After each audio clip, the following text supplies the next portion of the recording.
നമസ്കാരം. Astrology master ക്ലാസ്സിൻ്റെ പുതിയൊരു അധ്യായത്തിലേക്ക് ഏവർക്കും സ്വാഗതം.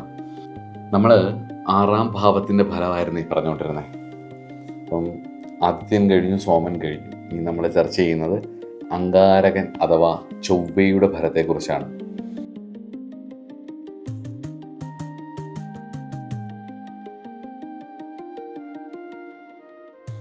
ചൊവ്വയെക്കുറിച്ച് അറിയാമല്ലോ. ചൊവ്വയുടെ സ്വഭാവം, ചൊവ്വയുടെ രീതികൾ, ഇതൊക്കെ ഞാൻ പറഞ്ഞിട്ടുള്ള ഇതൊരു വീഡിയോ ഉണ്ട്. 9 പ്ലാനറ്റുകളുടെ ഒരു പ്ലേലിസ്റ്റ് നമ്മുടെ ചാനലിലുണ്ട്. അതിനകത്ത് ആ പ്ലേലിസ്റ്റിൽ പോയിട്ട് ഓരോ പ്ലാനറ്റുകളുടെയും സ്വഭാവം പഠിക്കണം. ഞാൻ എപ്പോഴും ക്ലാസ് തുടങ്ങിയ കാലം മുതലേ പറയുന്ന രാശിയുടെ സ്വഭാവവും ഗ്രഹങ്ങളുടെ സ്വഭാവവും അതുപോലെ തന്നെ ഭാവത്തിൻ്റെ സ്വഭാവം അൺലിമിറ്റഡ് ആണത്. എത്രത്തോളം നമ്മൾ മനസ്സിലാക്കുന്നോ അത്രയും നമുക്ക് ഈ വിഷയത്തെ കൂടുതൽ കടുപ്പിക്കാനും അങ്ങോട്ടും ഇങ്ങോട്ടും ഒക്കെ ഇതിൻ്റെ ഒരു പെർമ്യൂട്ടേഷൻ കോമ്പിനേഷൻസിനെ എത്രത്തോളം നമുക്ക് ഒരു വിഷയം നിരൂപിക്കുമ്പോൾ നമുക്ക് മനസ്സിലാക്കാനും പറ്റും. കാരണം അത്രയും വൈഡാണത്. അപ്പം നമ്മൾ പഠിക്കുന്നത് 6-ാം ഭാവത്തിൽ, മാർസ് ഇൻ 6th ഹൗസാണ്. അപ്പം നമുക്കത് നോക്കാം. അസ്ട്രോളജി മാസ്റ്റർ ക്ലാസ്സിൻ്റെ പുതിയൊരു അധ്യായത്തിലേക്ക് ഏവർക്കും സ്വാഗതം.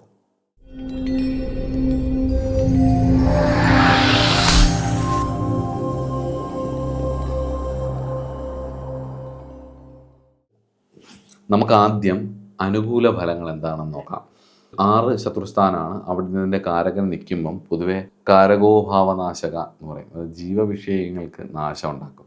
കാരഗ്രഹം ഭാവത്തിൽ നിന്നാൽ ആ ഭാവം പറയുന്ന ജീവവിഷയങ്ങൾക്ക് ചില നാശങ്ങൾ ഉണ്ടാക്കും. അപ്പോൾ ഇവിടെ കൂടുതലും ജീവവിഷയമായിട്ട് പറയുന്നത് ശത്രുക്കളാണ്. അപ്പോൾ ശത്രുക്കളെ ജയിക്കും. മത്സരങ്ങളെയും ധൈര്യപൂർവ്വം നേരിട്ട് വിജയിക്കും. അതായത് കോമ്പറ്റീഷനൊക്കെ നന്നായിട്ട് ധൈര്യപൂർവ്വം നേരിട്ട് വിജയിക്കാനുള്ളൊരു കഴിവ് ഇവർക്കുണ്ടാവും. അതുപോലെ തന്നെ കായികം, പോലീസ്, പട്ടാളം അതുപോലുള്ള മേഖലകളുണ്ടല്ലോ, ആ മേഖലകളിലൊക്കെ, നിയമം, ഇങ്ങനെയൊക്കെയുള്ള മേഖലകളിൽ ഇവർക്ക് വിജയിക്കാനുള്ള സാധ്യത വളരെ കൂടുതലാണ്.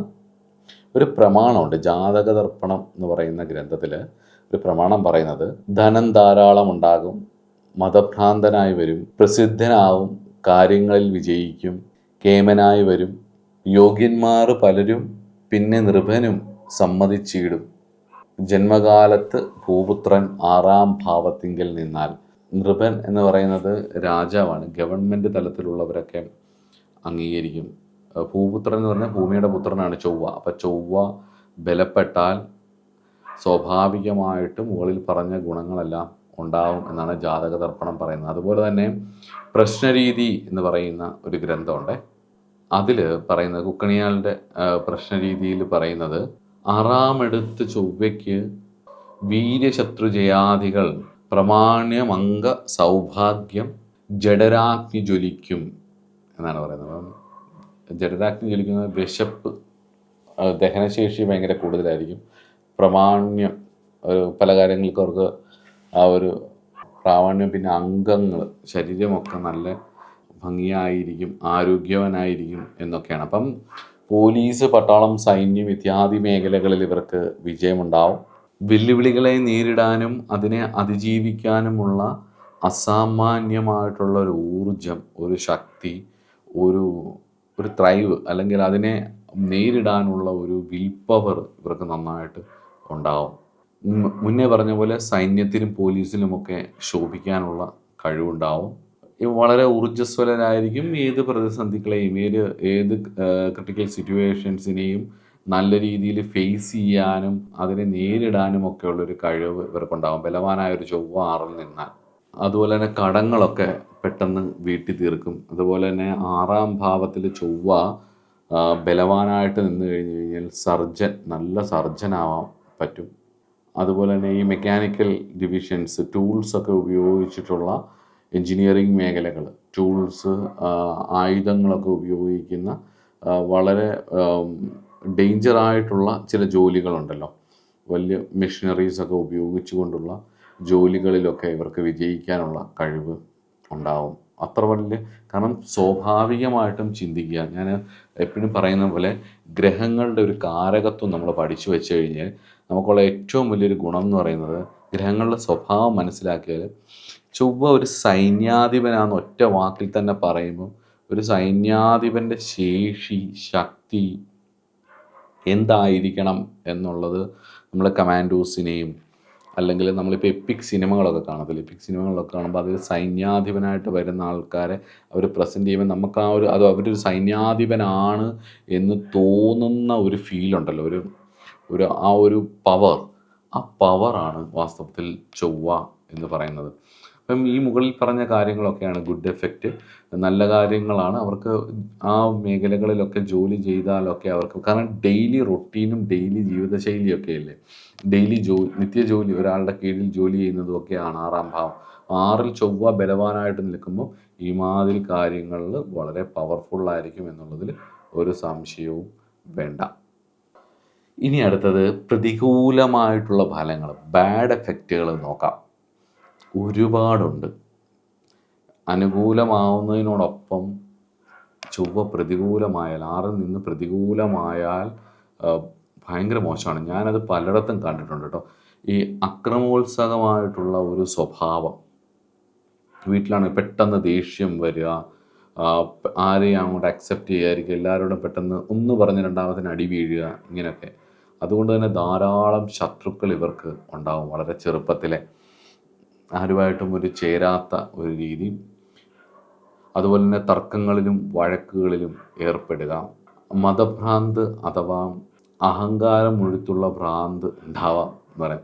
മതഭ്രാന്ത് എന്ന് പറയുമ്പോൾ ഒരു പർട്ടിക്കുലർ മതത്തിൽ മാത്രമല്ല കേട്ടോ, ഏതൊരാശയത്തെയും അന്ധമായി അത് മാത്രമാണ് ശരി എന്ന് വിശ്വസിക്കുകയും അത് മാത്രമായിട്ട് അക്സെപ്റ്റ് ചെയ്യുകയും ചെയ്തിട്ട് ബാക്കി എല്ലാവരുടെയും അഭിപ്രായങ്ങൾ ശരിയല്ല, അഭിപ്രായ സ്വാതന്ത്ര്യം വേറെ ആർക്കുമില്ല, ഞാൻ പറയുന്നത് മാത്രമാണ് ശരി. അപ്പം ആ ഒരു അഭിപ്രായത്തോടെ, മതം എന്ന വാക്കിന് അഭിപ്രായം എന്നൊരർത്ഥമാണുള്ളത്, അല്ലാതെ ഈ കടുത്ത അഭിപ്രായം, അതായത് ഞാൻ അത്രമാണ് ശരി എന്നുള്ള വളരെ സ്റ്റെബോൺ ആയിട്ടുള്ള ഒരു രീതി, ഒരു ബലം പിടുത്തം ഉണ്ട്.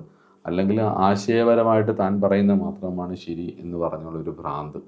അതുപോലെ തന്നെ അപകടങ്ങൾ, മുറിവുകൾ, രക്തസമ്മർദ്ദങ്ങൾ, ആക്സിഡൻറ്റ്സ്, സർജറി, ഇവയെല്ലാം 6th ഹൗസിൽ കുജൻ നിൽക്കുമ്പോൾ വരും. എസ്പെഷ്യലി എനിക്ക് തോന്നിയിട്ടുള്ളത് ഈ 6-ാം ഭാവത്തിൽ കുജൻ നിൽക്കുമ്പം അതിന് ഇച്ചിരി മോശമുണ്ടെങ്കിൽ സ്ത്രീകൾക്ക് മിക്കപ്പോഴും ഉറപ്പായിട്ടും അവരുടെ ഡെലിവറി സിസേറിയൻ ആയിരിക്കും. ഒരു കത്തി വീണ ഒരു പാട്, അല്ലെങ്കിൽ ഒരു കത്തി കയറിയൊരു പാട് 6-ാം ഭാവം വാസ്തവത്തിൽ ഉദരം വയറിൻ്റെ ഒക്കെ ഭാഗം വരുന്നതാണ്. അപ്പം കത്തി കയറിയൊരു പാട് വയറിലുണ്ടാവും എന്നുള്ളതാണ്. അപ്പം അതും ശ്രദ്ധിക്കേണ്ട ഒരു കാര്യമാണ്. അതുപോലെ തന്നെ സഹോദരങ്ങളുമായിട്ടുള്ള തർക്കം, സഹോദരമായിട്ടുള്ള ശത്രുത വരിക, ഭൂമി നിമിത്തം ഉള്ള ശത്രുക്കൾ, വഴക്കുകൾ, അത് നിമിത്തമുള്ള കേസ്, വഴക്ക് ഇത്യാദി കാര്യങ്ങൾ. ജഡരാഗ്നി അഥവാ ദഹനശക്തി കൂടുതൽ ആയതിനാൽ, പ്രത്യേകിച്ച് കുജൻ എന്ന് പറയുന്നൊരു താമസഗ്രഹം, അപ്പം തമോ ഗുണ ഭക്ഷണങ്ങളോട് കടുത്ത പ്രിയം, പ്രത്യേകിച്ച് റെഡ് മീറ്റ് അങ്ങനെയൊക്കെയുള്ള കാര്യങ്ങളിൽ എപ്പോഴും അവരുടെ ആ ഒരു ഊർജം നിലനിർത്തുന്ന രീതിയിലുള്ള ഭക്ഷണം, ആ ഒരു ഭയങ്കര ഒരു താമസിക സ്വഭാവം ഉള്ളത് കൊണ്ട് തന്നെ ആ താമസിക സ്വഭാവം നിലനിർത്തുന്നതിനുള്ള ഫ്യൂവലായിരിക്കും ഇവർ എടുക്കുന്നത്. കൂടുതലും ആ ഒരു റെഡ് മീറ്റുകൾ, വളരെ എരിവുള്ള ഭക്ഷണങ്ങൾ, മസാലകൾ ധാരാളമുള്ള ഭക്ഷണങ്ങൾ, ഇതൊക്കെയായിരിക്കും ഇവരുടെ രീതി. അതുപോലെ തന്നെ ശരീരത്തെ കൂടുതലായിട്ട്, മനസ്സിനേക്കാളിലും കൂടുതൽ ശരീരത്തിനും ലോജിക്കിനും പ്രാധാന്യം കൊടുക്കുക. നിരന്തരമായിട്ടൊക്കെ ഈ കഠിന വ്യായാമങ്ങളൊക്കെ ചെയ്യണമെന്നുണ്ടെങ്കിൽ ശരിക്കും പറഞ്ഞു കഴിഞ്ഞ് കഴിഞ്ഞാൽ ഇവർക്ക് ചൊവ്വയ്ക്കൊരു ബലം വേണം. കാരണം ചൊവ്വ ബേസിക്കലി ശുദ്ധനാണ്, എന്നിരുന്നാൽ പോലും കടുത്ത ബലം പിടുത്തമുണ്ട്.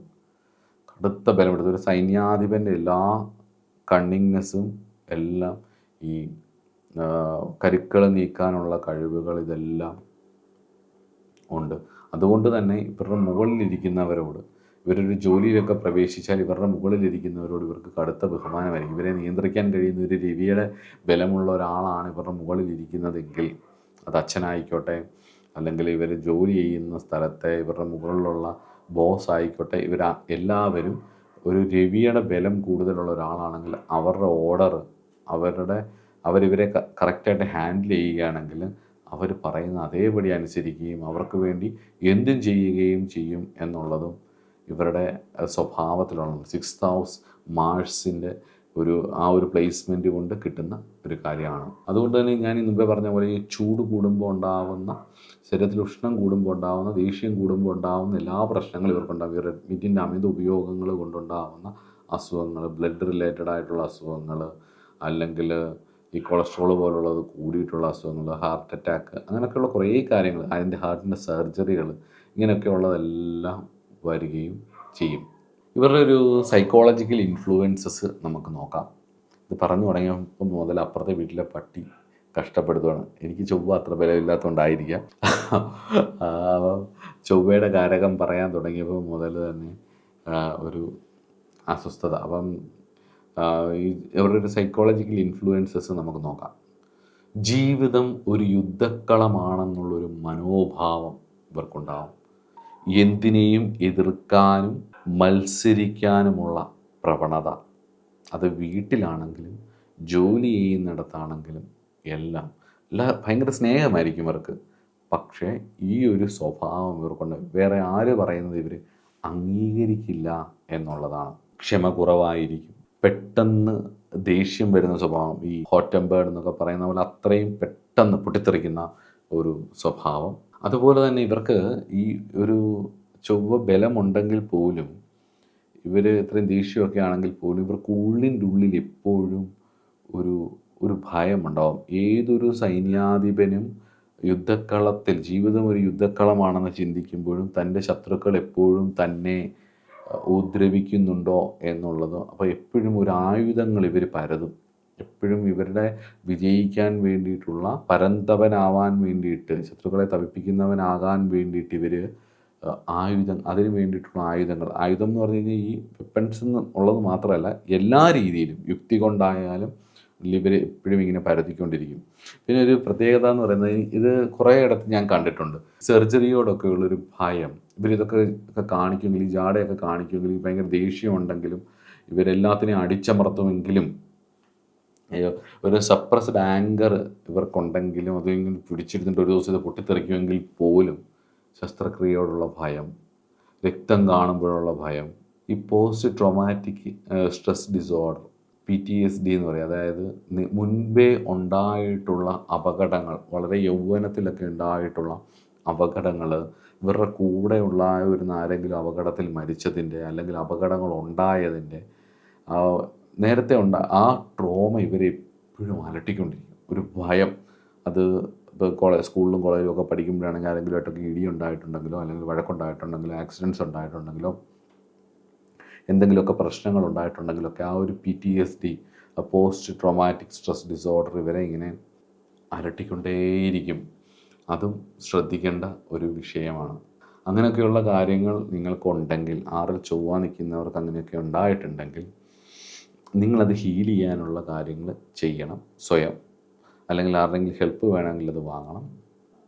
അതോടൊപ്പം തന്നെ ഈ സുബ്രഹ്മണ്യ പ്രീതി ഒക്കെ വരുത്തണം. ഭദ്രകാളി, സുബ്രഹ്മണ്യൻ തുടങ്ങിയിട്ടുള്ള ദേവതകളെ നന്നായിട്ട് ആശ്രയിക്കുകയും ഒക്കെ ചെയ്താൽ നിങ്ങൾക്കൊരു വല്ലാത്തൊരു മാറ്റം ഉണ്ടാവുകയും ചെയ്യും. ഇനിയും ട്രോമാറ്റിക് എക്സ്പീരിയൻസുകൾ 6th ഹൗസ് മാഴ്സ് തരാൻ സാധ്യതയുള്ളതിനെക്കുറിച്ച് നമുക്കൊന്ന് സെർച്ച് ചെയ്യാം. Traumatic experiences. ഒന്നാമത്തേത് എന്ന് പറയുന്നത്, ശാരീരികമായിട്ടുള്ള ആക്രമണത്തിനോ ഗുരുതരമായിട്ടുള്ള അപകടങ്ങൾക്കോ ഇരയാവുക വളരെ ചെറുപ്പത്തിൽ. ഞാൻ പലപ്പോഴും നമ്മൾ ഈ രാഷ്ട്രീയത്തിലെ കുട്ടികളൊക്കെ, പ്രത്യേകിച്ച് പയ്യന്മാർ, ഇവർ ഈ പോലീസിൻ്റെയും അവിടുന്ന് ഇവിടുന്ന് ഒക്കെ രാഷ്ട്രീയക്കാർക്ക് വേണ്ടി, മേലധികാരികൾക്ക് വേണ്ടി ഇരയാവുന്നത് ശ്രദ്ധിച്ചിട്ടുണ്ട്. രവിക്ക് വേണ്ടി അടിയുണ്ടാക്കി ഇരയാവുന്ന കുജനെ നമുക്ക് ശരിക്കും ന്യൂസ് ചാനലൊക്കെ വെച്ച് കഴിഞ്ഞ് കഴിഞ്ഞാൽ കുട്ടികൾ അടി മേടിക്കുന്നത് കാണാം. കുറേ വർഷങ്ങൾ കഴിഞ്ഞ് നോക്കുമ്പോൾ അവരുടെ ഒരു ജീവിതം ആ ഇൻസിഡൻറ്റ് കൊണ്ട്, അല്ലെങ്കിൽ അതിലുണ്ടായ കേസുകൾ കൊണ്ട് ജീവിതത്തിൽ കൂമ്പടഞ്ഞു പോകുന്നത് കണ്ടിട്ട്, ആ ഒരു മണ്ട പോയ തെങ്ങ് പോലെ ആയി പോകുന്നത് കണ്ടിട്ടുണ്ട്. വളർന്ന് വികസിക്കേണ്ട ഒരു വ്യക്തി ഒന്നും അല്ലാതെ പോകുന്നത് കണ്ടിട്ടുണ്ട്. അപ്പം ശാരീരികമായിട്ടുള്ള ആക്രമണത്തിനോ, അല്ലെങ്കിൽ മേലധികാരികളിൽ നിന്നോ ചുറ്റുപാടുകളിൽ നിന്നുള്ള ആക്രമണത്തിനൊക്കെ ഇരയാവാനുള്ള സാധ്യത. വണ്ടി ആക്സിഡൻറ്റ് പോലുള്ള കാര്യങ്ങൾ വന്നിട്ട് കുറേ കാലം കിടന്നു പോവുക. അതേപോലെ ശസ്ത്രക്രിയ, എന്തെങ്കിലും ഒരു ബുദ്ധിമുട്ടുണ്ടായിട്ടൊരു സർജറി പോലുള്ള കാര്യങ്ങളുണ്ടായിട്ട് സർജറി ഫെയില്യൂറായിട്ട് അതിൻ്റെ ബുദ്ധിമുട്ടുകളും അതിൽ നിന്നുണ്ടാവുന്ന ഭീതിയും കുറേ കാലം അനുഭവിക്കേണ്ടി വരിക. ഇതൊക്കെ ഞാൻ എൻ്റെ അനുഭവങ്ങളിൽ ഞാൻ കണ്ട ഹൊറോസ്കോപ്പുകളിലെ ചില അനുഭവങ്ങൾ ഞാൻ എടുത്ത് പറയുകയാണ്. അത് നിങ്ങളെടുത്ത് നോക്കിക്കോളുക. ഇതൊക്കെ ഞാൻ കണ്ടിട്ടുള്ള ചില കാര്യങ്ങളാണ്. അതിൻ്റെ ഒരു ഭീതി, ഇപ്പം ചില സർജറി കഴിഞ്ഞിട്ട് ആ സർജറി ഫെയില്യൂറായിട്ട് പിന്നെ റീഓപ്പൺ ചെയ്യേണ്ടി വരുന്ന അവസ്ഥ, വയറിലൊക്കെ എന്തെങ്കിലും ഒരു സർജറി വന്നിട്ട് അത് റീഓപ്പൺ ചെയ്യേണ്ടി വരും എന്ന് ഡോക്ടർ പറയുന്ന ഒരവസ്ഥ. അപ്പോൾ അത്രയും വേദന അനുഭവിക്കുക, അതിൽ നിന്നുണ്ടാവുന്ന സ്ട്രെസ്സും അതിൽ നിന്നുണ്ടാവുന്ന ട്രോമകളൊക്കെ അനുഭവിച്ച് പിന്നീട് സർജറി എന്നൊക്കെ കേൾക്കുമ്പോൾ തന്നെ ഒരു പേടിയാവുന്നത്.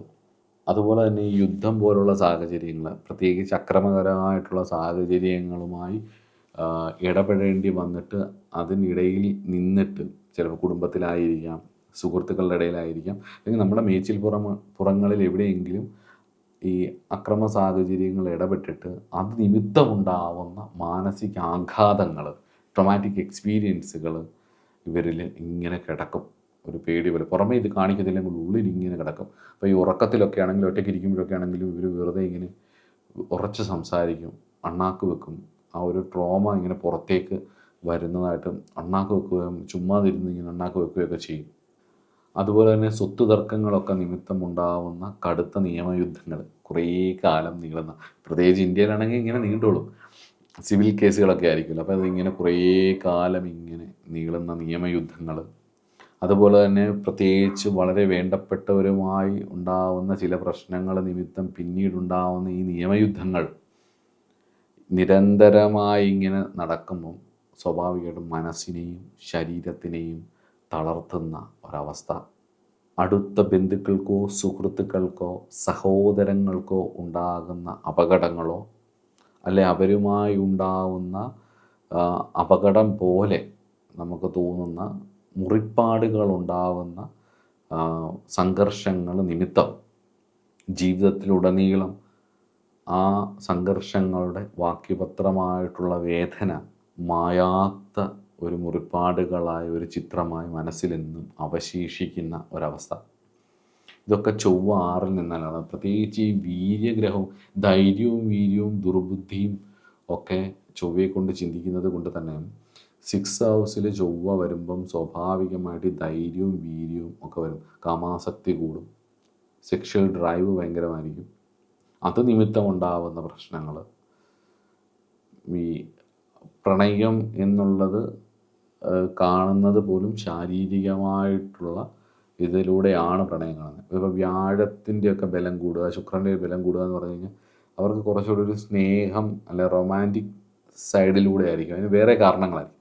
ഇവിടെ എന്ന് പറയുന്നത് കുറച്ചും കൂടി ഒരു അടി ഇടി, വെട്ടുകുത്ത്, വഴക്ക്, പ്രശ്നങ്ങൾ, ഓവർ പൊസസീവ്നെസ്, സ്വാതന്ത്ര്യം കൊടുക്കാതിരിക്കൽ, അടിച്ചമർത്തൽ, ഇങ്ങനെയൊക്കെയാണ്. ഈ നമ്മൾ ചിലപ്പോൾ തമാശയ്ക്ക് നമ്മൾ ഇൻസ്റ്റയിലൊക്കെ ചില റീൽസ് കാണും. ഇപ്പോൾ അത് കുറവാണ്.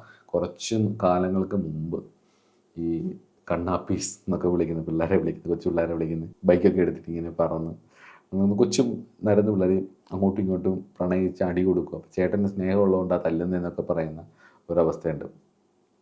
നിങ്ങൾ ശ്രദ്ധിച്ചിട്ടുണ്ടെങ്കിൽ മനസ്സിലാവും. അപ്പം പ്രണയത്തിലാണെങ്കിലും ആ ഒരു കയ്യേറ്റം ചെയ്യാനുള്ള ശ്രമം, ഇതെല്ലാം ഇവർക്കുണ്ടാകും. ഇവർക്ക് ആ ഒരു പലതരത്തിലുള്ള ട്രോമകളുടെ ഒരു ആഫ്റ്റർ എഫക്റ്റ് ഉണ്ടാകും. ഈ ചൊവ്വയ്ക്ക് ഒരു പ്രത്യേകതയുണ്ട് കേട്ടോ.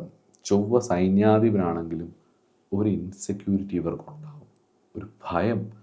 ആ ഭയത്തിനെ ഓവർകം ചെയ്യാൻ വേണ്ടി ഇവരെ ശാരീരികമായിട്ടും മാനസികമായിട്ടും ബിൽഡ് ചെയ്യാൻ ഇവർ ഭയങ്കരമായിട്ട് ശ്രമിക്കും, സ്വയം ശ്രമിക്കും. അപ്പോൾ അതിൻ്റെ ഭാഗമായിട്ട്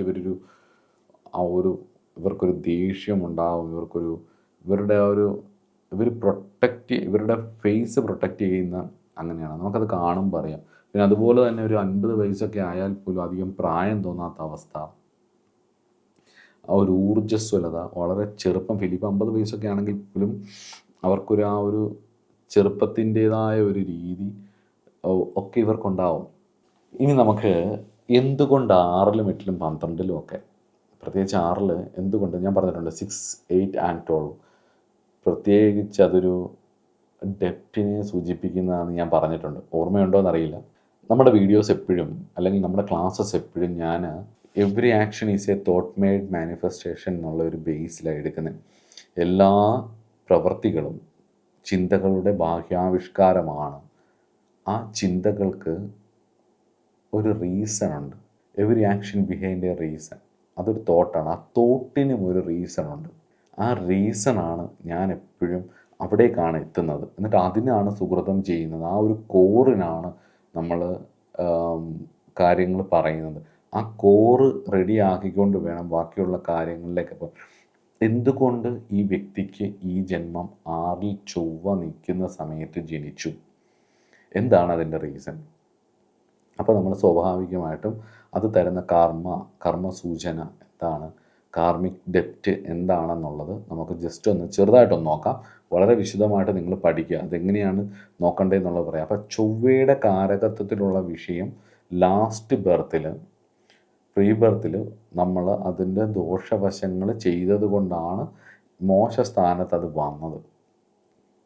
കുറേ ഗുണങ്ങൾ ഇതിനകത്തുണ്ട്. പാപഗ്രഹങ്ങൾ 6-8-12 നിന്നാൽ കുറേ നല്ല ഗുണങ്ങൾ കിട്ടും. അതാണ് ഞാൻ പ്രമാണ രൂപത്തിൽ ആദ്യം പറഞ്ഞത്. എന്നാൽ ഇവിടെ കർമ്മസൂചനയായിട്ട് കർമ്മ എന്ന് പറയുന്നത് എന്തുകൊണ്ട് 6th ഹൗസിൽ അത് വന്നു എന്ന് ചോദിച്ചാൽ, ഗ്രന്ഥങ്ങളെ മുൻനിർത്തിയും ഒബ്സർവേഷനും കൊണ്ട് എനിക്ക് മനസ്സിലായ ഒരു കാര്യം എന്ന് പറയുന്നത്, മുൻജന്മത്തിലെ ക്രൂരതയുടെയും അക്രമവാസനയുടെയും ഫലമായി മറ്റുള്ളവരിൽ നിന്നും ഏൽക്കപ്പെട്ട ശാപതാപങ്ങൾ നമ്മുടെ സോളിലുണ്ട്. ആ എനർജി ഈ ജന്മത്തിൽ നിരന്തരമായ കലഹങ്ങളും അപകടങ്ങളും നിയമപോരാട്ടങ്ങളും തുടങ്ങി ചൊവ്വയുടെ കാരകത്വത്തിൽ പറയുന്ന പല വേദനകളും അനുഭവിക്കാൻ വേണ്ടിയിട്ടുള്ള പ്ലോട്ടുകൾ നമ്മൾ അറിയാതെ തന്നെ നമ്മുടെ ചുറ്റുവട്ടത്തൊരുങ്ങും. ഒരു പക്ഷേ അത് പൂർവ്വജന്മത്തിൽ സഹോദരങ്ങളോടെ ചെയ്തതിൻ്റെ ഫലമാവും ഈ ജന്മത്തിൽ അതിന് തത്തുല്യമായിട്ടുള്ള സഹോദരങ്ങൾ ഉണ്ടാകുന്നത്. അല്ലെ പൂർവ്വജന്മത്തിൽ ഭൂമി സംബന്ധമായിട്ടുള്ള വിഷയങ്ങൾ ചെയ്തുകൊണ്ടായിരിക്കാം ഈ ജന്മത്തിൽ ഭൂമിപരമായ വിഷയങ്ങളിൽ ജീവിതത്തിന് നല്ലൊരു സമയവും പോകേണ്ടത്. അപ്പോൾ ആ ചൊവ്വയുടെ കാരകത്വവുമായിട്ട് ബന്ധപ്പെട്ട സബ്ജക്റ്റുകളിൽ പാസ്റ്റ് ലൈഫിൽ മനസ്സിലാവുന്നുണ്ടോ, പാസ്റ്റ് ലൈഫിൽ ചെയ്തതിൻ്റെ ആ ദണ്ഡത്തിൻ്റെ നമ്മൾ ഒരാളെ ഈ ജന്മത്തിലാണെങ്കിൽ ഈ പ്രസൻറ്റിലാണെങ്കിൽ നമ്മൾ ഒരാളെ വേദനിപ്പിച്ചാൽ ആ വേദനയുടെ എഫക്റ്റ് അയാൾ ചിലപ്പോൾ നിസ്സഹായനായിരിക്കും. ആ സമയത്തുണ്ടാവുന്ന അയാളുടെ മനസ്സിൽ നിന്നും പുറത്തേക്ക് വരുന്ന ആ വേവ്സ്, ആ ചലനം, ആ ചിന്താധാരകൾ, ആ ഒരു ഇമോഷണലായിട്ടുള്ള കാര്യങ്ങൾ, ഇതെല്ലാം പ്രപഞ്ചത്തിൽ പ്രതിഫലിക്കും. അതിൻ്റെ ഒരു ആഫ്റ്റർ എഫക്റ്റ് ഉണ്ടാകും. ചിലപ്പോൾ അതിന് കാലങ്ങളെടുക്കും, ചിലപ്പോൾ ഈ ജന്മം തന്നെ കിട്ടാം. പക്ഷേ ചിലപ്പോൾ അത്രയും പ്രൊട്ടക്ഷനുള്ള മറ്റു സുഹൃതങ്ങൾ ചെയ്തിട്ടുണ്ടെന്നുണ്ടെങ്കിൽ പൂർണ്ണതയിലേക്ക് പൊയ്ക്കൊണ്ടിരിക്കുന്ന സോൾ അത് വലിച്ചുകൊണ്ട് നെക്സ്റ്റ് ലൈഫിൽ അതിനനുസരിച്ചുള്ള പ്ലോട്ടിലേക്ക് വരികയും ചെയ്യും. അതുകൊണ്ട് ചൊവ്വയുടെ കാരകത്വത്തിലുള്ള സബ്ജക്റ്റുകളിൽ ചെയ്തിട്ടുള്ള ശാപതാപങ്ങൾ, അധാർമികമായിട്ടുള്ള പ്രവൃത്തികളാണ് ഈ ലൈഫിൽ നമ്മളെ ആ പോയിന്റിൽ കൊണ്ടുവന്നെത്തിക്കുന്നത്. അപ്പോൾ അവിടെ നമ്മളത് ശ്രദ്ധയോടെ നേരിടുകയും ഇതെൻ്റെ കർമ്മഫലമാണെന്ന് മനസ്സിലാക്കുകയും അതിന് വേണ്ട അതേ സെയിം ഗ്രഹത്തിൻ്റെ കാരകത്വത്തിലുള്ള സുഹൃത കാര്യങ്ങൾ ചെയ്യുകയും ഒക്കെ ചെയ്താൽ നല്ല മാറ്റവും ജീവിത സ്വസ്ഥമാവുകയും ചെയ്യും. അപ്പം എനിക്ക് ഇത്രയേ ഉള്ളൂ പറയാൻ. അപ്പോൾ ചൊവ്വ 6th ഹൗസിൽ നിന്നാലുള്ള ഫലത്തെക്കുറിച്ച് ഏകദേശം മനസ്സിലായി എന്ന് വിചാരിക്കുന്നു. അപ്പം അസ്ട്രോളജി മാസ്റ്റർ ക്ലാസ് നിങ്ങൾക്ക് ഇഷ്ടപ്പെടുന്നുണ്ടോ എന്ന് എനിക്ക് മനസ്സിലായി. കുറേ ആൾക്കാർ അത് ഫോളോ ചെയ്യുന്നുണ്ട്, ഭയങ്കര സന്തോഷമുണ്ട്. അത് നിങ്ങളുടെ ആ ഫോളോയിങ്ങും നിങ്ങളുടെ കമൻറ്റും ആ സ്നേഹവും അനുഗ്രഹവും ഒക്കെ തന്നെയാണ് വീണ്ടും വീണ്ടും വീണ്ടും പുതിയ പുതിയ വിഷയങ്ങൾ ചെയ്യാനും ഓരോ വീഡിയോയിലും എന്തെങ്കിലും ഒരു പുതിയ കാര്യമെങ്കിലും കൊണ്ടുവരാൻ വേണ്ടിയിട്ട് കിട്ടുന്ന ഞാൻ കണ്ടിട്ടുള്ള ഹൊറോസ്കോപ്പുകളിൽ നിന്ന് ഇപ്പോൾ ഇതിൻ്റെ ഇടയ്ക്ക് വരുന്ന കൺസൾട്ടേഷനിലൊക്കെ ആണെങ്കിലും നമ്മളിപ്പോൾ എടുക്കുന്ന സബ്ജക്റ്റുകൾ ബേസ് ചെയ്ത് എന്തെങ്കിലും ഉണ്ടെങ്കിൽ അതുമെല്ലാം ഉൾപ്പെടുത്തിയാണ് ഞാൻ ഈ വീഡിയോ പോകുന്നത്. അപ്പോൾ നന്നായിട്ട് പ്രാർത്ഥിക്കുക, നന്നായിട്ട് പഠിക്കുക. പുതിയ പുതിയ കാര്യങ്ങൾ എനിക്ക് പഠിപ്പിക്കാനും വേണ്ടി നിങ്ങളുടെയൊക്കെ പ്രാർത്ഥന ഉണ്ടാവാം. എല്ലാവർക്കും ഐശ്വര്യവും അനുഗ്രഹവും ഭഗവാൻ തരട്ടെ, സുബ്രഹ്മണ്യ സ്വാമി തരട്ടെ എന്ന് പ്രാർത്ഥിക്കുന്നു. ചൊവ്വയുടെ അതിദേവതയായിരിക്കുന്ന സുബ്രഹ്മണ്യനാണ് വാസ്തവത്തിൽ ജ്യോതിഷത്തിൻ്റെയും ഗുരു എന്നുള്ളത് കൊണ്ട് തന്നെ ഭഗവാനെ പ്രാർത്ഥിച്ചുകൊണ്ട് നമുക്ക് ഇന്ന് തൽക്കാലം നിർത്താം. അടുത്ത ക്ലാസ്സിൽ കാണാം. നമസ്കാരം.